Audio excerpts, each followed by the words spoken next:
श्री सच्चिदानंद सद्गुरु साईनाथ महाराज की जय।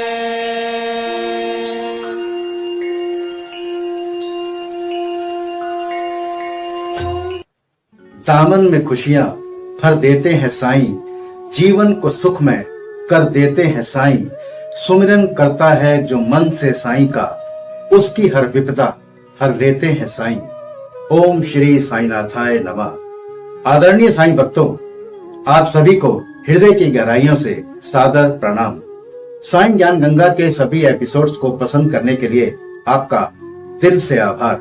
आशा करते हैं कि साईं ज्ञान गंगा का ये नया वीडियो भी आपको अवश्य पसंद आएगा।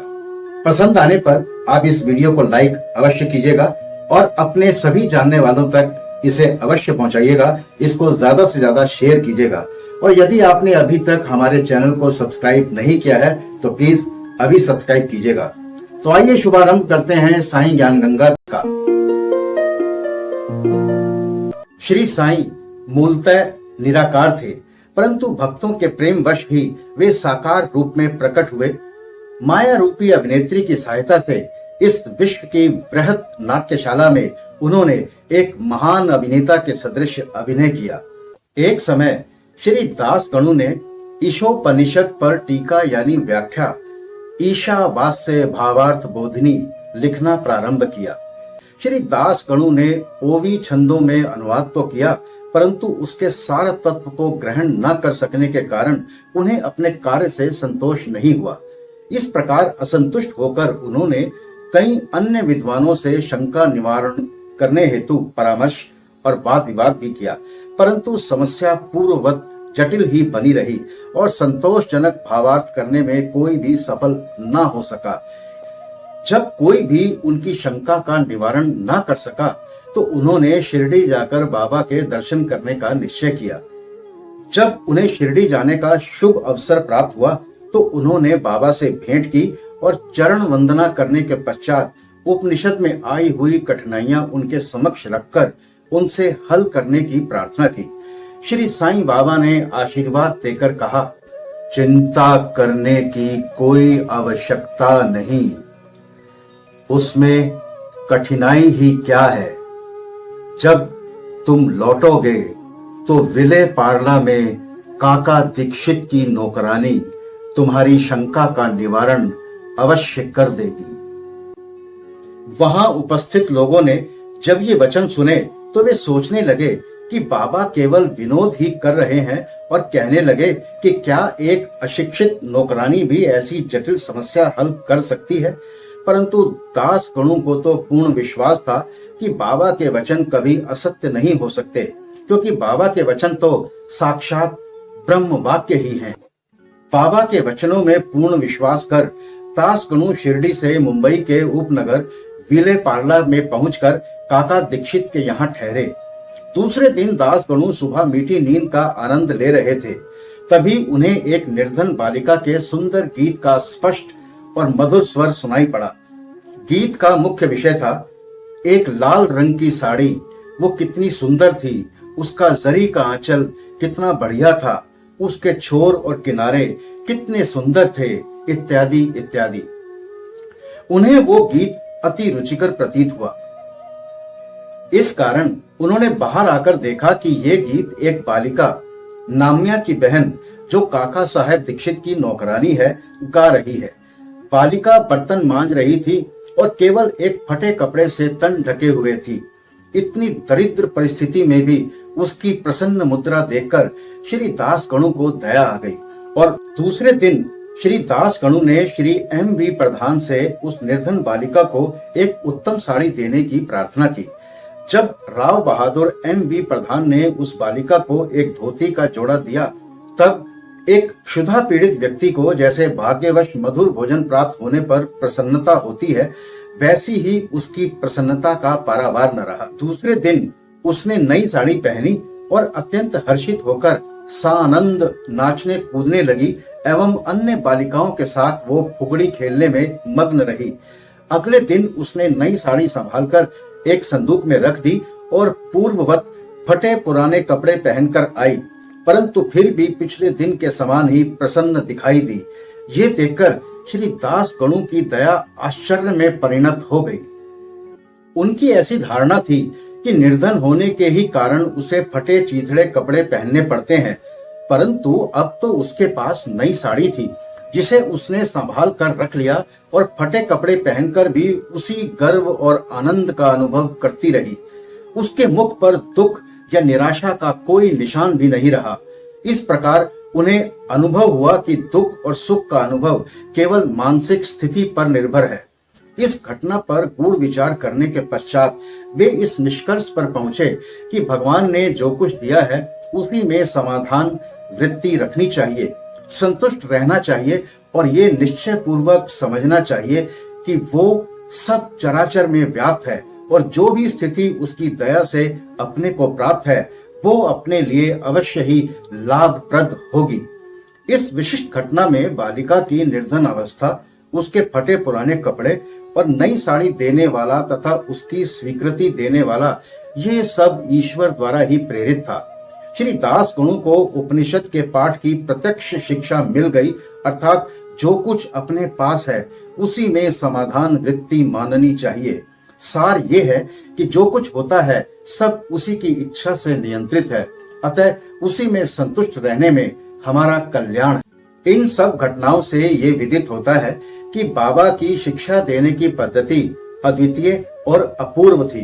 बाबा शिरडी के बाहर कभी नहीं गए, परंतु फिर भी उन्होंने किसी को मछिंद्रगढ़, किसी को कोल्हापुर या सोलापुर साधनाओं के लिए भेजा। किसी को दिन में और किसी को रात्रि में दर्शन दिए, किसी को काम करते हुए तो किसी को निद्रा अवस्था में दर्शन दिए और उनकी इच्छाएं पूर्ण की। भक्तों को शिक्षा देने के लिए उन्होंने कौन कौन सी युक्तियां काम में लाई, इसका वर्णन करना असंभव है। इस विशिष्ट घटना में उन्होंने श्री दास गणु को विले पार्ला भेजकर वहां काका दीक्षित की नौकरानी द्वारा समस्या हल कराई। ईशोपनिषद की मुख्य देन नीति शास्त्र संबंधी उपदेश है। हर्ष की बात है कि इस उपनिषद की नीति निश्चित रूप से आध्यात्मिक विषयों पर आधारित है, जिसका इसमें वृहत रूप से वर्णन किया गया है।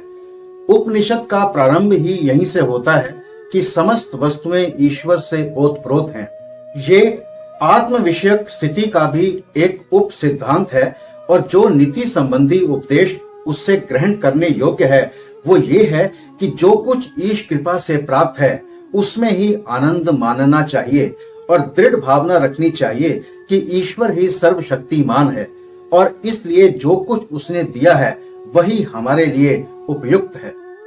ये भी उसमें प्राकृतिक रूप से वर्णित है कि पराये धन की तृष्णा की प्रवृत्ति को रोकना चाहिए।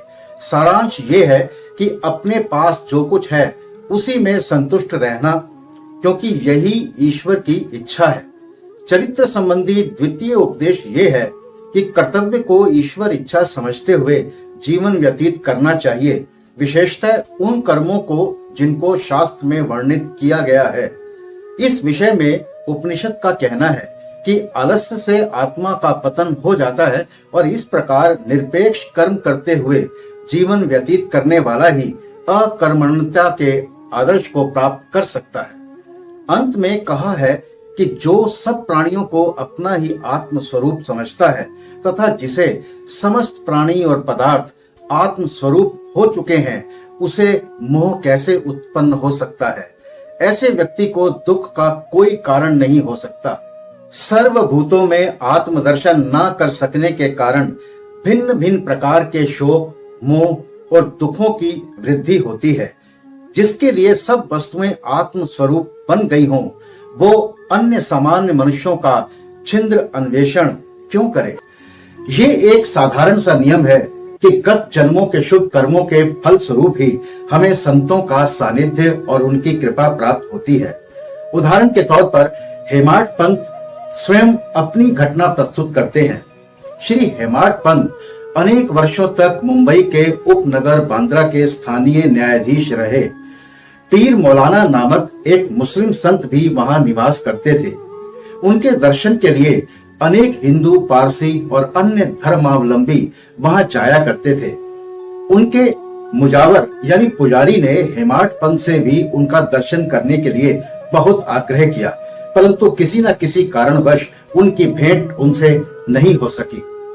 अनेक वर्षों के उपरांत जब उनका शुभ काल आया, तब वे शिरडी पहुंचे और बाबा के दरबार में जाकर स्थायी रूप से सम्मिलित हो गए। भाग्यहीनों को भला संत समागम की प्राप्ति कैसे हो सकती है? केवल वे ही सौभाग्यशाली हैं जिन्हें ऐसा अवसर प्राप्त हो सके। इस संसार में संतों द्वारा लोक शिक्षा का कार्य चिरकाल से ही संपादित होता आया है। अनेकों संत भिन्न भिन्न स्थानों पर किसी निश्चित उद्देश्य की पूर्ति के लिए स्वयं प्रकट होते हैं। यद्यपि उनका कार्यस्थल भिन्न होता है, परंतु वे सब पूर्णतः एक ही हैं। वे सब उस सर्वशक्तिमान परमेश्वर की संचालन शक्ति के अंतर्गत एक ही लहर में कार्य करते हैं। उन्हें प्रत्येक के कार्य का परस्पर ज्ञान रहता है और आवश्यकता अनुसार परस्पर पूर्ति भी करते हैं। इस अध्याय में अब कथा श्री B.H. ठाकुर की। श्री B.H. ठाकुर रेवेन्यू विभाग में एक कर्मचारी थे। वे एक समय भूमि मापक दल के साथ कार्य करते हुए बेल गांव के समीप वट गांव नामक ग्राम में पहुंचे।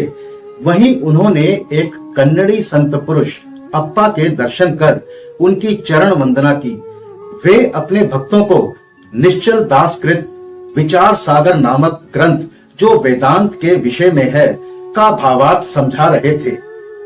जब श्री ठाकुर उनसे विदाई लेने लगे तो उन्होंने श्री ठाकुर से कहा, तुम्हें इस ग्रंथ का अध्ययन अवश्य करना चाहिए और ऐसा करने से तुम्हारी इच्छाएं पूर्ण हो जाएंगी तथा जब कार्य करते करते कालांतर में तुम उत्तर दिशा में जाओगे तो सौभाग्यवश तुम्हारी एक महान संत से भेंट होगी, जो मार्ग प्रदर्शन कर तुम्हारे हृदय को शांत और सुख प्रदान करेंगे।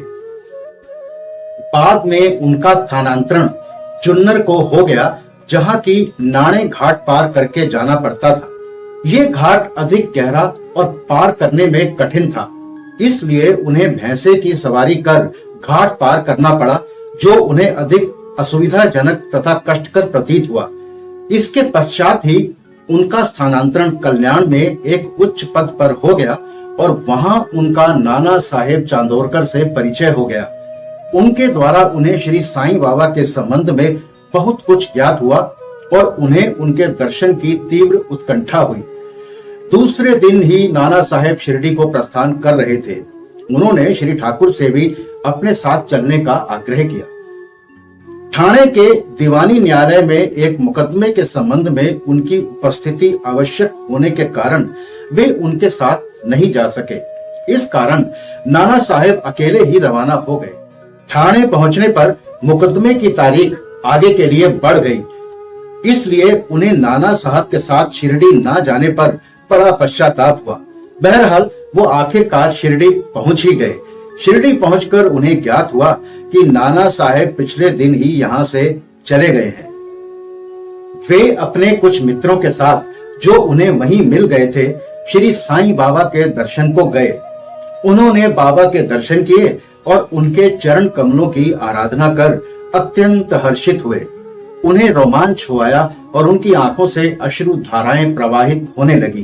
त्रिकालदर्शी बाबा ने उनसे कहा, इस स्थान का मार्ग इतना सुगम नहीं जितना कि कन्नड़ी संत अप्पा के उपदेश या नाणे घाट पर भैंसे की सवारी थी। आध्यात्मिक पथ पर चलने के लिए तुम्हें घोर परिश्रम करना पड़ेगा, क्योंकि वो अत्यंत कठिन पथ है। जब श्री ठाकुर ने सार गर्भित शब्द सुने, जिनका अर्थ उनके अतिरिक्त और कोई नहीं जानता था, तो उनके हर्ष का पारावार न रहा और उन्हें कन्नड़ी संत के वचनों की स्मृति हो आई।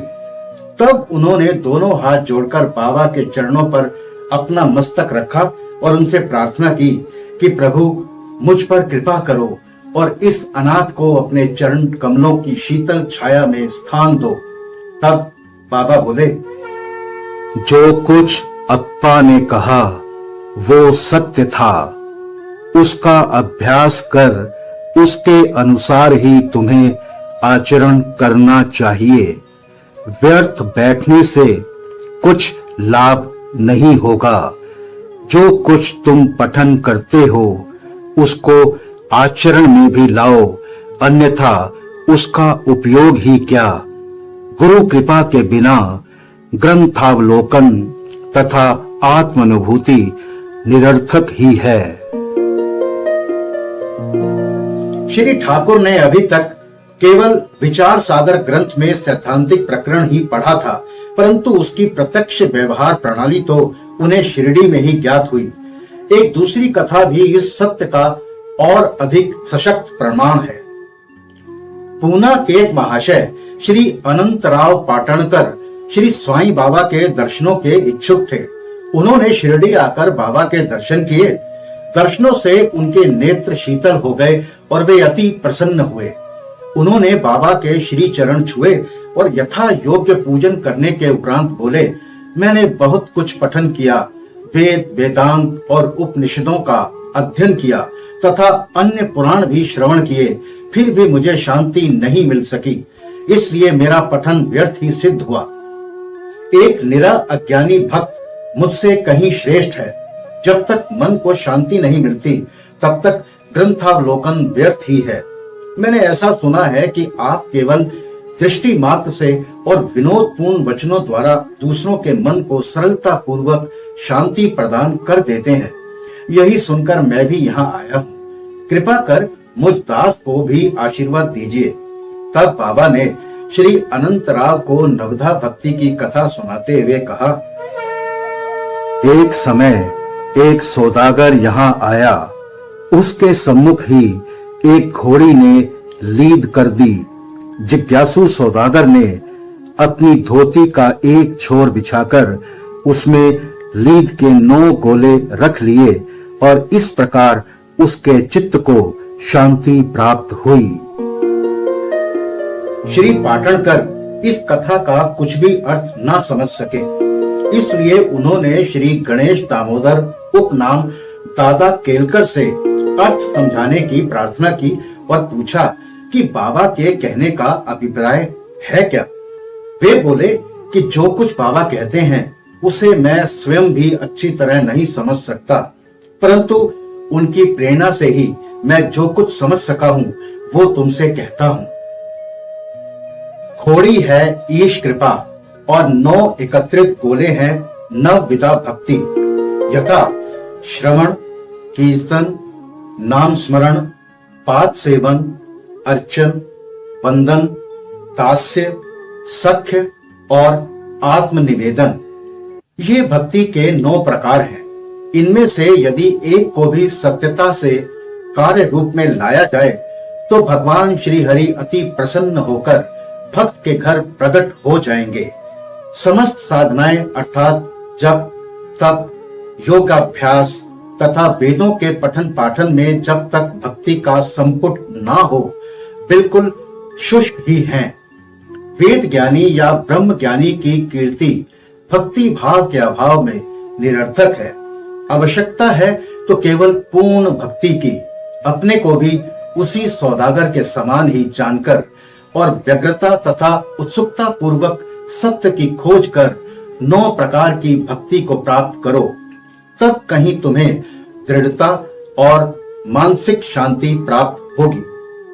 दूसरे दिन जब श्री पाटणकर बाबा को प्रणाम करने गए तो बाबा ने पूछा, क्या तुमने लीद के 9 गोले एकत्रित किए? उन्होंने कहा कि मैं अनाश्रित हूँ, आपकी कृपा के बिना उन्हें सरलता पूर्वक एकत्रित करना संभव नहीं है। बाबा ने उन्हें आशीर्वाद देकर सांत्वना देते हुए कहा, तुम्हें सुख और शांति प्राप्त हो जाएगी। जिसे सुनकर श्री पाटणकर के हर्ष का पारावार न रहा। एक समय पंढरपुर से एक वकील शिरडी आए। उन्होंने बाबा के दर्शन कर उन्हें प्रणाम किया तथा कुछ दक्षिणा भेंट देकर एक कोने में बैठ वार्तालाप सुनने लगे। बाबा उनकी ओर देखकर कहने लगे, लोग कितने धूर्त हैं, जो यहाँ आकर चरणों पर गिरते हैं और दक्षिणा देते हैं, परंतु पीठ पीछे गालियां देते रहते हैं। कितने आश्चर्य की बात है ना। ये पगड़ी वकील के सिर पर ठीक बैठी और उन्हें उसे पहननी पड़ी। कोई भी इन शब्दों का अर्थ ना समझ सका, परंतु वकील साहब इसका गूढ़ अर्थ समझ गए। फिर भी वे सिर झुकाकर बैठे ही रहे। वाड़े को लौटकर वकील साहब ने काका साहेब दीक्षित को बतलाया कि बाबा ने जो कुछ उदाहरण दिया और जो मेरी ही ओर लक्ष्य कर कर कहा गया था, वो एकदम सत्य है। वो केवल चेतावनी ही थी कि मुझे किसी की निंदा नहीं करनी चाहिए। एक समय जब उप न्यायाधीश श्री नूलकर स्वास्थ्य लाभ करने के लिए पंढरपुर से शिरडी आकर ठहरे, तो बार रूम में उनके संबंध में चर्चा हो रही थी। विवाद का विषय था कि जिस व्याधि से उप न्यायाधीश अस्वस्थ हैं, क्या बिना औषधि किए केवल साईं बाबा की शरण में जाने से ही उससे छुटकारा पाना संभव है? और क्या श्री नूलकर सदृश एक शिक्षित व्यक्ति को इस मार्ग का अवलंबन करना उचित है? उस समय नूलकर का और साथ ही साथ श्री साईं बाबा का भी बहुत उपहास किया गया, मजाक उड़ाया गया। मैंने भी इस आलोचना में हाथ बटाया था। श्री साईं बाबा ने मेरे उसी दूषित आचरण पर प्रकाश डाला है। ये मेरे लिए उपहास नहीं, वरन एक उपकार है, जो केवल परामर्श है कि मुझे किसी की निंदा नहीं करनी चाहिए और ना ही दूसरों के कार्यों में विघ्न डालना चाहिए। शिरडी और पंढरपुर में लगभग 300 मील का अंतर है। फिर भी बाबा ने अपनी सर्वज्ञता द्वारा जान दिया कि बार रूम में क्या चल रहा था। मार्ग में आने वाली नदियां, जंगल, पहाड़ उनकी सर्वज्ञता के लिए रोड़ा नहीं थे। वे सबके हृदय की सब बातों को जान लेते थे और उनसे कुछ भी छिपा नहीं था। समीपस्थ या दूरस्थ प्रत्येक वस्तु उन्हें दिन के प्रकाश के समान जाज्वल्यमान यानी तेज प्रकाश की तरह थी तथा उनकी सर्वव्यापक दृष्टि से ओझल नहीं थी। इस घटना से वकील साहब को शिक्षा मिली कि कभी किसी का छिंद्रान्वेषण यानी बेकार में दोष निकालने की क्रिया एवं निंदा नहीं करनी चाहिए। ये कथा केवल वकील साहब को ही नहीं, वरन सबको शिक्षाप्रद है। श्री साईं बाबा की महानता कोई ना आंक सका और ना ही उनकी अद्भुत लीलाओं का अंत ही पा सका। उनकी जीवनी भी तद अनुरूप है, क्योंकि वे पार ब्रह्म स्वरूप है। आशा करते हैं कि आपको हमारा यह एपिसोड अवश्य पसंद आया होगा, और अगर ये वीडियो पसंद आया है तो इसे लाइक कीजिएगा, ज्यादा से ज्यादा शेयर कीजिएगा, और यदि आपने अभी तक हमारे चैनल को सब्सक्राइब नहीं किया है तो अभी सब्सक्राइब कीजिएगा। तो मिलते हैं आपसे साईं ज्ञान गंगा के अगले एपिसोड में। तब तक मस्त रहिए, स्वस्थ रहिए, साईं नाम जपते रहिए और इस चैनल पर हमारे सभी भजनों का आनंद लेते रहिए। बाबा सबका भला करेंगे। ओम श्री साईनाथाय नमः।